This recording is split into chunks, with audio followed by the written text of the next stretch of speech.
All right, guys, so this place is right now experiencing historical water levels like never seen before. So we're gonna pop the drone up in the air and I'll show you guys an aerial view of how much crazy water there is. When there's this much water, it's difficult to find fish, but we think we're gonna get in this backwater spot, find some fish in a place where there's normally a little bit of water, but now the whole thing is flooded. So a lot of water, a lot of places for the fish to be, but we're gonna get out there and see if we can't find them. Let's take a look at this this flooding and see how it looks. We're in the Goose Island area, which is just a mess of backwater sloughs. So much fun for kayak angling, angling in general, but just kayak angling because of the remote access to some of those shallows that we can normally get to. We are literally fishing on top of islands, through the trees, catching fish off of people's steps, and in the signs that are normally 5 feet under the water are just barely sticking above the water. And we're literally seeing and catching fish in all these spots that only kayaks have the accessibility to get to.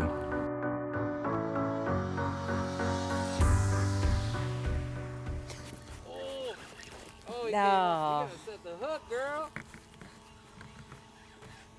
I was not thinking I was going to catch one, Jeremiah. I told you they were going to be there. Here. I'm going back in.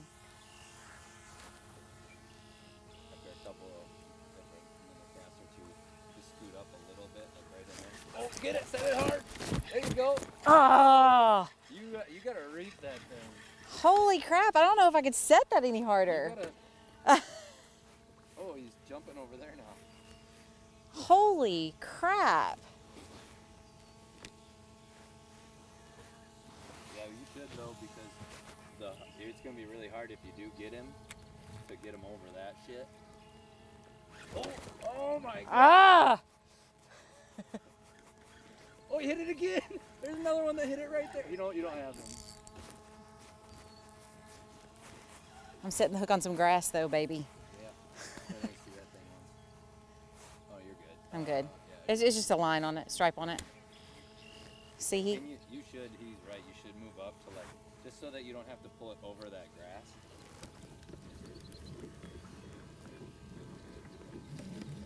Ah! There you go. Oh.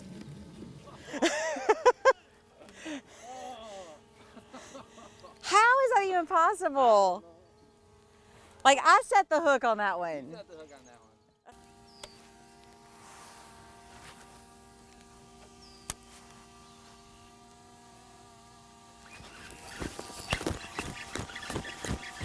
Please stay on.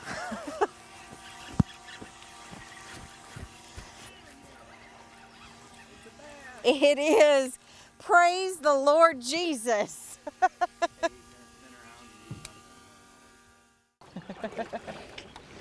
Hey, baby. Good job. I got something for you. I got something for you. What do you have for me? Got you a rod. Yay. For the second time today. Is that a better frogging rod? No, it's a better Cinco rod there. Thanks. Throw the Cinco on that. It's shorter, so it's a little more, it can be accurate. And I actually already changed it to a better frogging rod. That's a stiffer one.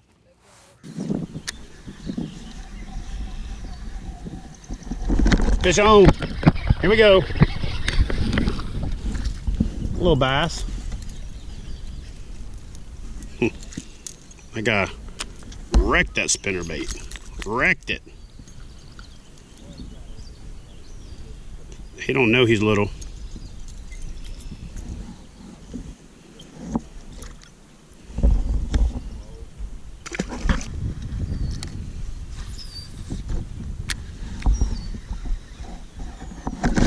Fish on.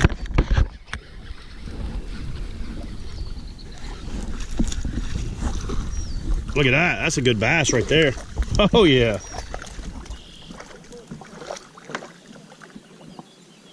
That little chunk right there, baby. That little guy. Yeah. Dump that spinnerbait. But he's gonna get the same treatment.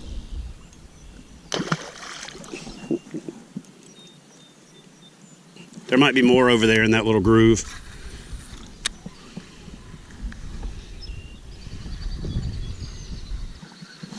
All right, now that I've got the two aggressive fish out of there, I'm gonna go back in and see if one will eat a Cinco. After the fact.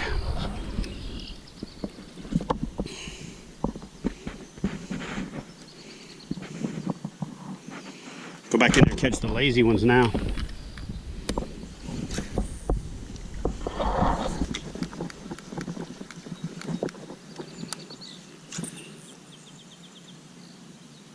There he is, there he is. Oh yeah, got him.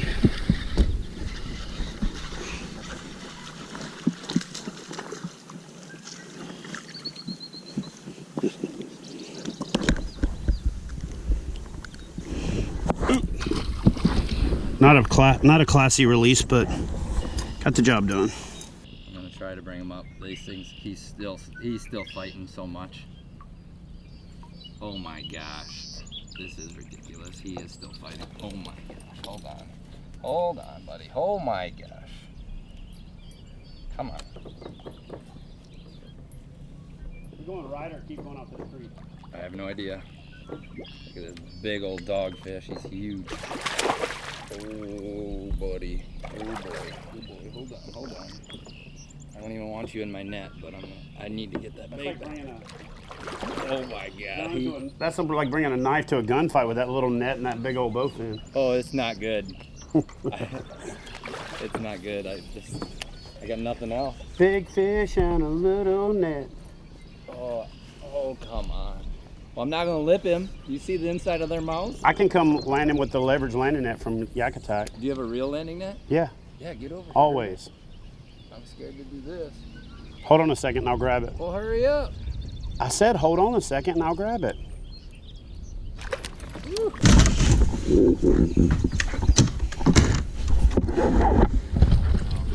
Light. Floral. Get him up there.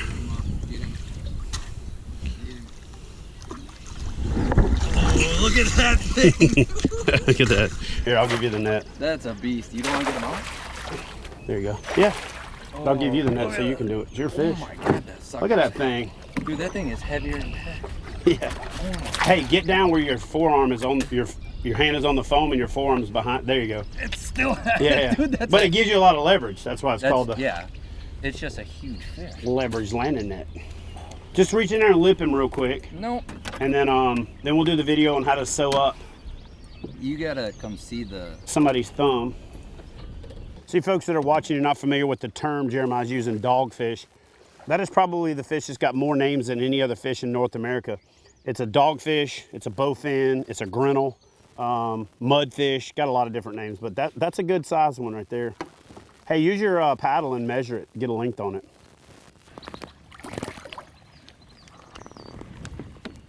And then gone into the night. I thought I had a huge bass on. That sucks. Still fun though. So I just threw this swim bait right along this point right here. I'm just past it, and as I was bringing it towards that point, that thing came out off the point and just smoked it. What's really cool, and the reason these fish are staying in this shallow area, this little canal here that we're in has some depth, but you wouldn't know it. You'd think that this is all shoreline that we're actually fishing, and it's not. This is all floating bogs. Like if you go up and push on it, it actually is floating land, if you will, and the water is multiple feet underneath this bog. And so those fish can be tucked way up 30, 40 yards under these bogs, and then when they come out to the points and to the edges and ambush prey as they come through, which is exactly what that big dogfish did.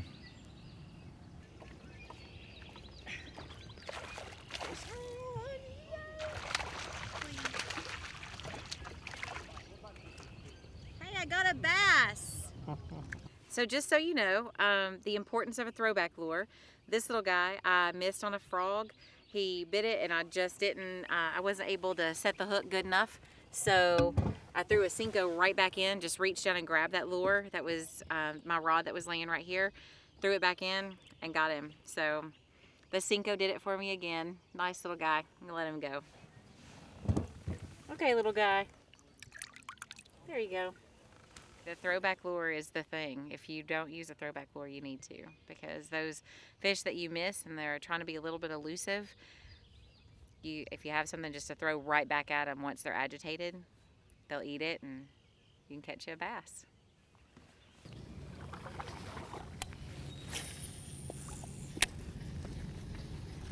Oh, there he is.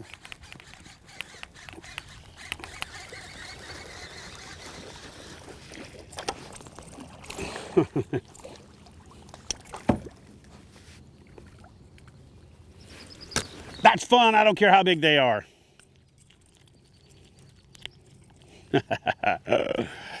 Yeah, buddy. Look at that little chunk.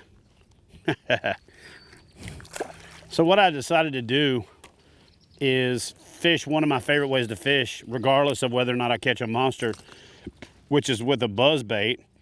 And because these fish have been kind of halfway hitting, really haven't been super aggressive in chasing things down, I decided to go with one of these double prop buzzbaits. This is kind of a homemade job here, from getting all the individual pieces on Tacklecraft. And these counter-rotating props allow you to reel it a little slower and keep it on the top.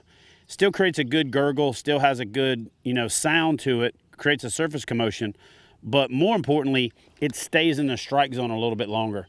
Because it stays in the strike zone a little bit longer, I generally start out without a trailer hook unless I miss a few on it, and know that I've got a better shot at a hookup ratio because of how slow it's moving through the strike zone. And like I said, it hangs in the strike zone longer, so increases your chances of getting that fish to react to it. So at least right now, when the water temperature is a little cooler, the fish are a little slower, a little more lethargic. Made that adjustment about my 5th cast with the buzzbait. I got one, so we're gonna work this a while and see if we can't develop this into a pattern, see if we can't find some fish hanging in these little cuts right here like we've been finding them. Mostly what we found is anytime there's a hard island, basically this is flooded right now and this isn't normally underwater, but in between these hard islands, these little cuts, those fish are laying on the down current side. So the current's moving this way, so they're on the down current side facing the island. And it's been pretty predictable, pretty repeatable, and we've caught quite a few fish doing that. But I'm just gonna tell you, it doesn't matter how big they are, it doesn't matter where you're at, catching a fish on a buzzbait is just one of the most fun ways to fish. And you know what? That's what we're out here for. If we're not out here to have fun, we shouldn't be doing it. So I'm gonna spend the rest of the day just having a little fun.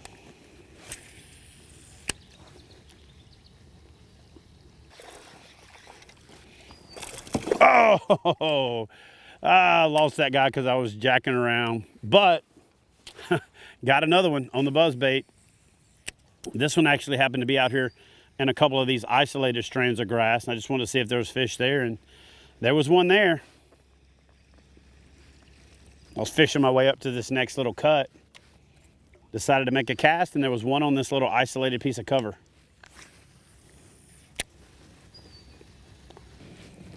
The other thing I like about these double prop counter-rotating buzzbaits is anytime you're fishing up against a shoreline where when you make the cast, you want it to be up on top and running right out of the gate. Those things can't be beat. A lot of times with a buzzbait, you cast it and you have to kind of give it a few cranks to get it up on the surface. So if you're fishing against a bluff wall, against wood, rock, a shoreline like this, and you want that thing to be pretty much running as soon as it hits the water without as much effort and without having to burn it as fast, these buzzbaits are ideal for that as well. So great little tool to have in your arsenal. If you're a topwater fanatic, you should have one of these or 10. So, kind of one of those bittersweet moments. I'm not gonna get to fish anymore today, and Chad's still in the water, but I'm gonna go get the kids and take them. We're gonna go eat somewhere really cool and fun, and then we're gonna go to a trampoline park and jump around, expend a lot of energy, and then we're going to a baseball game tonight. So, action-packed day with the kids. Chad's gonna join us at the game, and we'll have fun in between.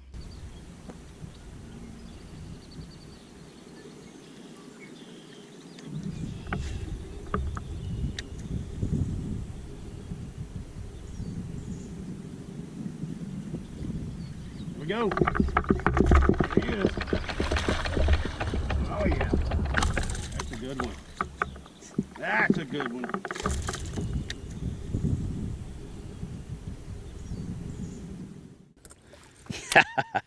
All right, so look, let me illustrate this point here by telling you, look at that hook. See how far back that hook is in that fish's mouth? And the reason for that is a couple things. Let me get this hook out, get that guy back in the water.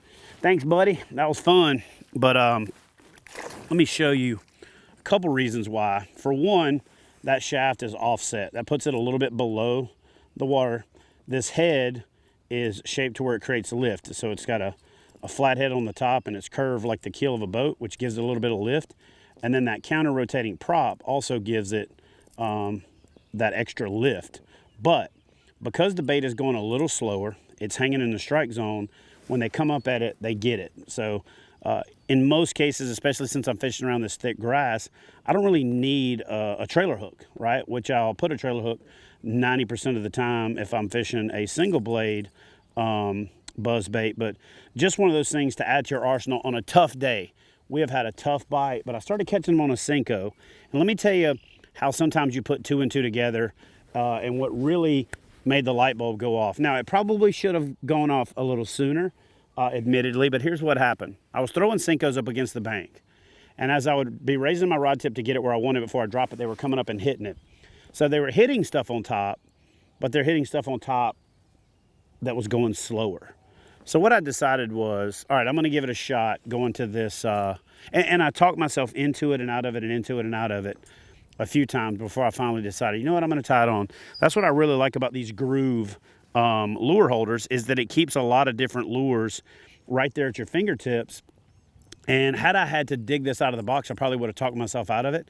And I've caught 3 fish in 5 minutes. So the 1-2 punch of having your lures available and putting out the stuff ahead of time that you think is going to be working, so that if that hair on the back of your neck stands up and tells you it's a go-to pattern, then make it happen. So counter-rotating double blade, inline double blade, not the 2-blade buzz baits are phenomenal for fishing in transition. This overcast midday, we're not in a feeding time. It's not the time that the fish should be hitting a top water, but something that stays in the strike zone, creates that injured bait fish or fleeing bait fish or something crippled that is vulnerable, always elicits that reaction strike. And so, you know, again, it's just something about time on the water, observing what's going on, putting 2 and 2 together, being super observant of the conditions that you're facing, and the opportunity to make those adjustments. A lot of times, whether it comes to tournament success or whether it comes to just, you know, changing your day on the water, your outcome, the results for a video, whatever, it's sometimes those tiny little adjustments that are the difference between a mediocre day and a phenomenal day, or a mediocre day and a world-class day. And a lot of times it's the difference between, you know, potentially that fish of a lifetime. So yeah, the conditions have been tough, lots of water everywhere, but there is something about just being in a place like this where I haven't seen another boat the whole week, or the last 2 days actually. Ready? It's just something about being in a place like this where I haven't seen a boat. We've been here for 2 days and we fished pretty much daylight till dark, and I haven't seen another boat, with the exception of a couple boats off in the distance. But I mean, I've pretty much had it to myself.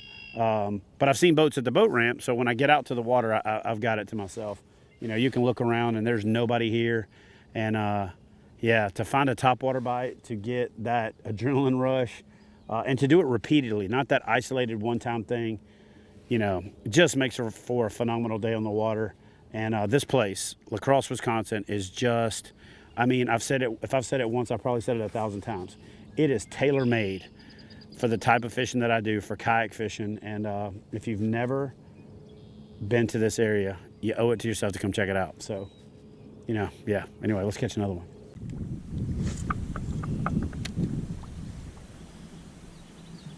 There he is.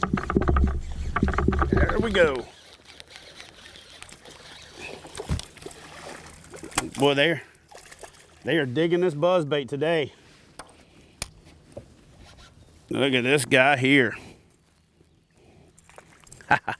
They're little, but they got some shoulders on them.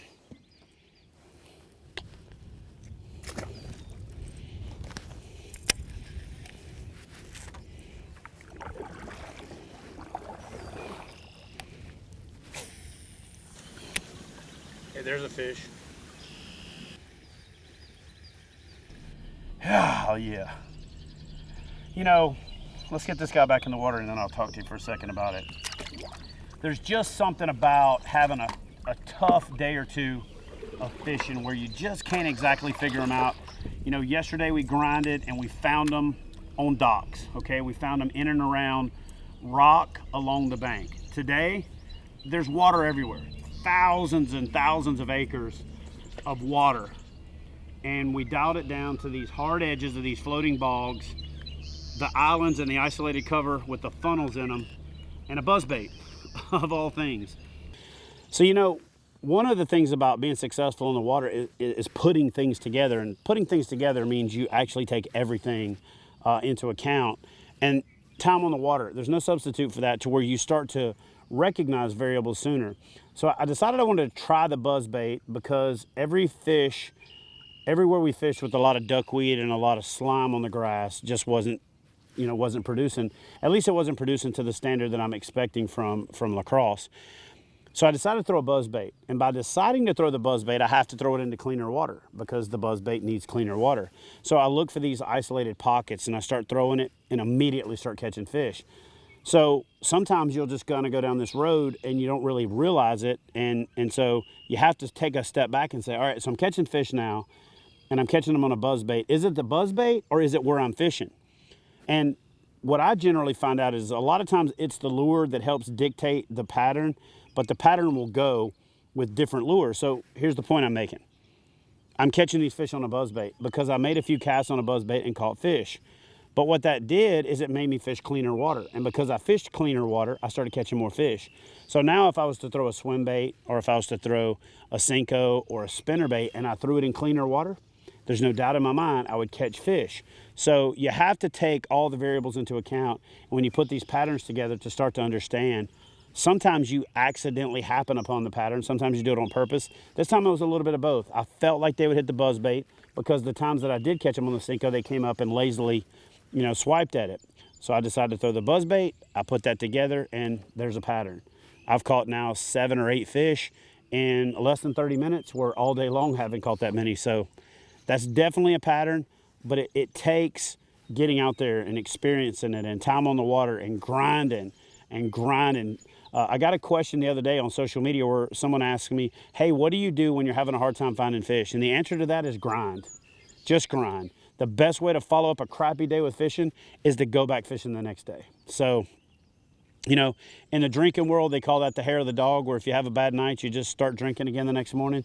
For me, the hair of the dog is fishing. If I have a tough day or a tough couple days or a tough week, I just keep pounding it because I know that good day's coming and that good day wipes them all away. So anyway, that's my tip. Just keep grinding. Just keep hammering. Just keep doing it. And if nothing else, you're building an experience and you're building that mental callousing and you're building that hair on the neck indicator that's going to stand up the next time or the next time or the next time, and you'll put it all together and you'll start catching fish a lot more consistently. When it comes to the fishing industry, I am one of the most blessed and fortunate people in the world. When it comes to kayak fishing, I'm definitely the most blessed in this segment of the sport. I've had a lot of opportunities come my way. But when it comes to the success in the fishing industry, I'm really proud of it, and I know I earned it because I've grinded for over 20 years to get to where I'm at, and I know how much work it's taken, right? But I'm also a very blessed person, and opportunities have come my way that I can't take any credit for. And one of those blessings is my wife, Kristi. She is like the most perfect person on earth for me to spend my life with. She's hardcore work ethic, tenacious when it comes to getting things done, unbelievable nurturing mother, but she also has that competitive streak in her, and it just makes me proud to know that she's my partner, right? The person that I get to spend the rest of my life with, my wife, my best friend, as cliche as it sounds. But just watching her this morning, after she hasn't been on the water in earnest in, over a month or maybe more, because she works a lot more than I do on the business part of the office stuff, she goes out and she misses a fish on top water, right? She doesn't get discouraged. You look at her demeanor, she doesn't change. She doesn't do anything but get right back in there and try to catch it again.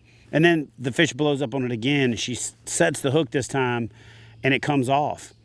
What does she do? Does she put her rod down? Does she pout? Does she do any of that? No. She casts right back in there. And I don't remember if it was the third time or the fourth time or the fifth time. I don't know what it was.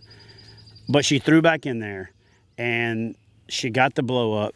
She made the adjustment where she was jerking it out of its mouth too soon before. She paused, she pointed the rod tip, she set the hook, she landed the fish. Now, it wasn't a monster, but it was a monster to her because it was a monster accomplishment. She didn't give up, and she accomplished it. You know, and that is a big corollary on life. You know, fail till you don't is what Bobby Bones said, right? Don't think that any of this stuff that you see other people living on social media or on TV or out in the world that looks like what you wish you had. Stop wishing. Just do it. And my wife is a perfect example of the embodiment of what it takes. And in that little instance of catching that fish, she set the table and set the example for if you want to know what it takes to be successful, whether it's successful catching that fish on top water, successful in business, successful in life, it's that you don't give up, that you continually make adjustments, and you keep grinding and you keep finding opportunities. Keep grinding, keep finding, and eventually you'll be successful. And yeah, man, I will take a lot of credit for my success in the fishing industry because it was a lot of work, a lot of time, a lot of effort, and a lot of energy. But when it comes to finding her, that's, what can I say? I'm just the luckiest man on earth. Can I claim other planets too? Like on Earth, Mars, Pluto, Saturn. Wait, Pluto's not a planet anymore. Anyway, y'all know what I'm saying.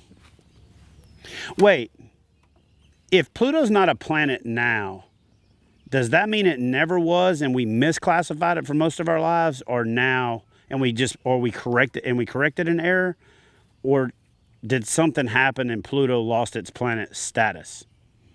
I don't even have time to look it up, so y'all do me a favor and comment in the comment section and tell me, what's the deal with Pluto? Was it never a planet? Did it lose its planet status? How do you lose planet status? Does that mean another something, hunk of rock flying through space could achieve planet status? Well,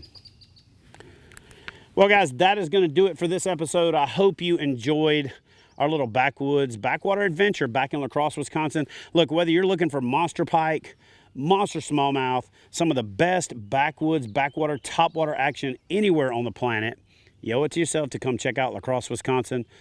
Come and stay a day, or come and stay a lot of days. Yeah, I promise you won't regret it, especially if you go into it with the mindset that you're going to have a good time, because there's plenty of places in La Crosse to have a good time. So I'm going to go hook up with the family. We're going to spend the rest of the day checking out a La Crosse Loggers baseball game.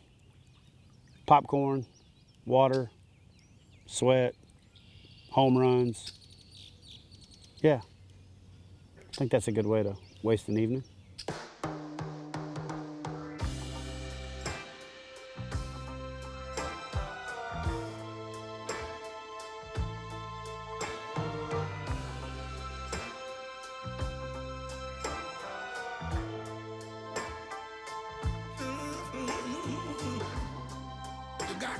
Attention, baby. I can't make a move. Like a child, a star for love. I'll stay there as long as I have to. I'll cry a river of tears that flows to the sea. Baby, if you